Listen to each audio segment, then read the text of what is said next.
Quantas pessoas pensavam que eu não fosse vir pra cá falar do jogo, né? Mas ontem tive um problema, não deu pra vir, mas hoje nós vamos fazer uma pequena análise do que foi o jogo de ontem contra o Vitória. Enfim, o Vasco quebra o tabu que não vencia desde 2010 o Vitória dentro de São Januário. Vamos trazer essas notícias pra você. Bom, o primeiro tempo foi de várzea.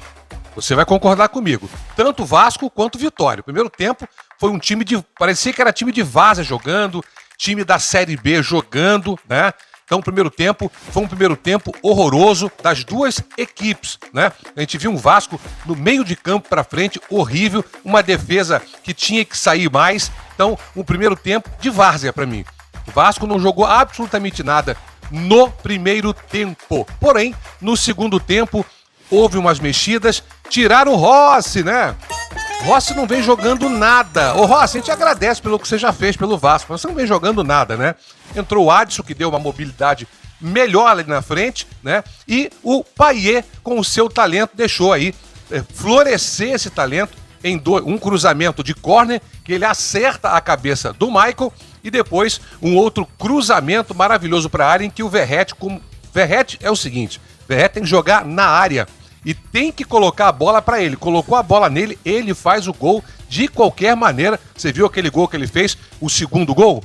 Pois é, o Payet fez aquele cruzamento certeiro para ele e ele pegou de primeira ali e fez o gol do Vasco. Mas o Vasco não pode deixar o adversário gostar da partida. O Vitória, nos minutos finais, aí começou a gostar da partida, fez um gol num erro crasso, grotesco aí do Matheus Cocão, né? E o Vitória fez o gol deles e quase empata a partida. Então o Vasco não pode, tem que corrigir esses erros, principalmente de passe, principalmente de posicionamento e o meio de campo, para o Vasco poder sair com vitória. E a vitória tranquila, não é sofrer até o final, né? Porque se desse mole pro Vitória, o Vitória poderia empatar o jogo, mas não empatou. O Vasco vence a partida e o Vasco sai da zona de rebaixamento e vai direto para a 13ª posição, tá aí na tabela. Então o Vasco agora tá chegando o Álvaro Pacheco, a gente torce para que o Álvaro Pacheco, né, que não conhece os jogadores do Vasco ainda, chegue, dê tempo para conhecer e tal, para ele colocar esse time que nós temos hoje, né, time horroroso que é a 777 trouxe para o Vasco, eles não têm competência esportiva nenhuma. E o torcedor ontem em São Januário começou a protestar. Parabéns aos torcedores que começaram a protestar contra essa empresa fajuta. Ela tem que sair do Vasco. Então parabéns aí pro torcedor que foi ao campo e soube protestar. Protesto é isso, gente, pacífico. Botou lá o pessoal das blusas, né? Fora 777, o pessoal do cartazinho pra Globo, mostrando pra Globo, até o narrador da Premier falou isso. É isso que tem que ser feito, para eles entenderem que nós não queremos uma empresa que não tem know-how no futebol. O Vasco é grande, o Vasco é gigante, o Vasco tem uma marca grandiosa. Nós, torcedores, não podemos permitir que uma empresa faça isso com o Vasco. Inclusive, aquele narrador da Transamérica, que é sensacional, ele falou em várias vezes na narração dos gols, 777, você tem que respeitar o Vasco. O Vasco é um time grande, time gigante.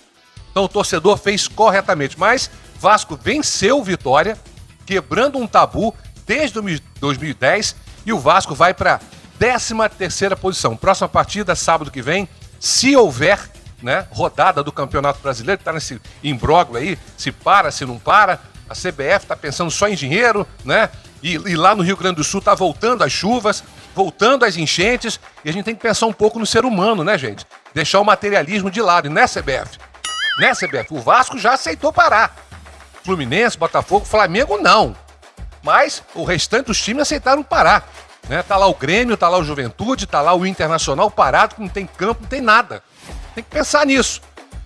Próximo compromisso do Vasco, se não houver paralisação, contra o Flamengo. O Vasco tem que melhorar bastante para poder não deixar falhas aí, porque o Flamengo é um time superior em questão de jogadores. Mas clássico é clássico e no campo é que as coisas se resolvem, né? Então tá aí, deixa o seu comentário, gostou do jogo? Era isso que você queria ver? O primeiro tempo, já falei, foi de várzea. O segundo tempo, o Vasco melhora e o Payet deixa o seu brilhantismo e talento aparecer, que faz com que o Vasco ganhe de 2-1 essa partida. Vem pra cá. E não era de se esperar uma atitude diferente do VAR, né? Esse lance aí nós vamos discutir aqui agora. Pra você foi pênalti ou não? Pra mim foi. Pênalti claro, ó. 2 vezes, ó. Braço e o chute no Galdames, ó. Lance pro VAR chamar o Rafael Claus. Olha só, o Rafael Claus nem parou o jogo e nem o VAR o chamou. Olha aí, ó. Lance claro de pênalti. E eu vou trazer pra você aqui a opinião do Paulo César de Oliveira, comentarista de arbitragem da Sport TV, no programa Troca de Passes. Eles analisaram essa imagem aí que vocês estão vendo e ele chegou à conclusão de que foi pênalti, de que o VAR deveria ter chamado o Rafael Claus. Mais uma vez o Vasco sendo prejudicado pela arbitragem. Por quê? Vasco não tem representatividade. O pessoal fala, pode roubar o Vasco, ninguém vai reclamar mesmo.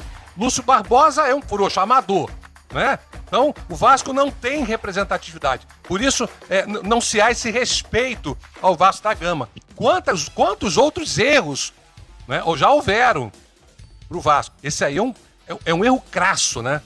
Olha que pênalti. Paulo César de Oliveira disse que foi pênalti. E a sua opinião? Vou deixar você aí com a opinião do Paulo César de Oliveira, agradecendo ao pessoal do Sport TV, tá agradecendo aí ao Troca de Passe. Olha o que ele disse. Dê seu comentário, aproveita, siga a gente. Vamos lá. Foi pênalti ou não? Dê seu comentário.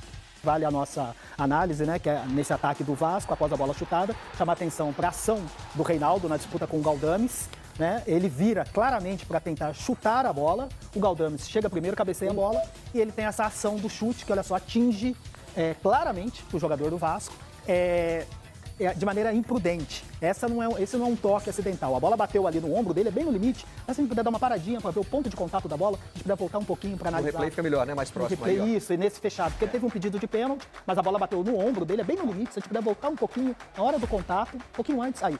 É bem aqui no ombro dele, na parte permitida pela regra, mas a ação dele foi para chutar a bola. Aquele toque. Acho que ele faz um pênalti duplo. Aquele toque ali foi circunstancial, porque o Galdames cabeceou a bola no ombro dele. Mas olha a ação do chute dele, olha só, direto no Galdames. O Rafael Claus, ele entende como uma jogada normal e só o áudio do VAR vai poder trazer a interpretação se a sinalização dele foi em virtude de não pênalti, pela bola de não mão, né? Pela bola ter batido no ombro, ou se ele percebeu esse contato que na cabine do VAR não pode passar despercebido. E não ficou um lugar legal de levar chute, não, né?